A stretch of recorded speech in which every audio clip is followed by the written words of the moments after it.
আমাদের ইন্টেনসিভ কেয়ারে কিন্তু মানুষজনের সাথে হয়তো ওয়ার্ডের থেকে একটু বেশি সময় কাটাতে হয়, বলা হয় 3 থেকে 4 গুণ প্রায় বেশি সময় কাটাতে হয়।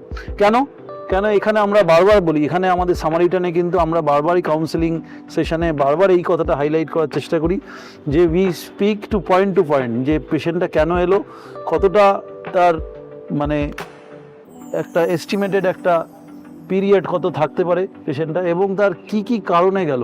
তো those things have to be made clear, যে এই পেশেন্টটা কেন আমরা আইসিইউতে আনলাম এবং আমাদের অবজেক্টিভটা কী।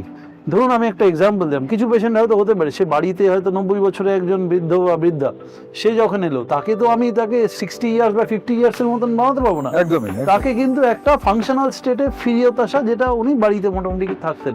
তো এই ফাংশনাল স্টেটটা কতটা, সেইটাও কিন্তু এক্সপেকটেশনটাও মানুষের সেরকমই রাখতে হবে, যে সে একদম নতুন একদম একটা 30 ইয়ার্সের মতন তো পাবে না, তো তাকে একটা ফাংশনালি অ্যাক্টিভ স্টাইলে করে আউটসাইড আইসিইউ করে পাঠানোটাই হচ্ছে অবজেক্টিভ। তো ওই জন্যে ধরুন এই পদ্ধতির মধ্যে কিছু কিছু গ্যাজেটস লাগে, অবশ্যই আমরা বলে দিই যে এই গ্যাজেটস লাগাতে হচ্ছে এবং এটা করতে হচ্ছে, এবং যতটা কমিউনিকেশন ভালো থাকে ততটা বিশ্বাস বা আশ্বাসটা আমাদের পেশেন্ট কমিউনিটির অন দি ডক্টরস বাড়ে।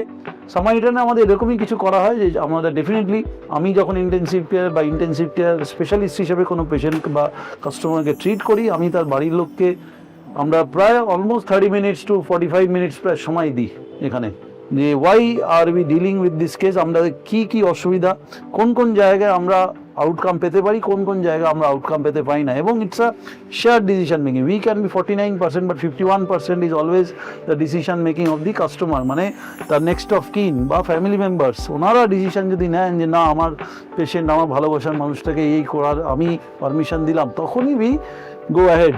তো ওই জন্য without consent ethically we cannot go ahead. আমাদের এই আনএথিক্যাল ব্যাপার স্যাপারে একটুও কিন্তু এখানে আমরা প্রশ্রয় দিই না। এটা হচ্ছে নেক্সট জিনিস। যেখানে আনএথিক্যাল জিনিস প্রশ্রয় দেওয়া হয় না, সেখানে যদি আউটকাম যদি ভালো করার জন্য প্রচেষ্টা চালাই আমরা as human beings, I think it is always we try to respect the decision making which is done by the family members, and we respect, that's why we go ahead as per the protocol, right?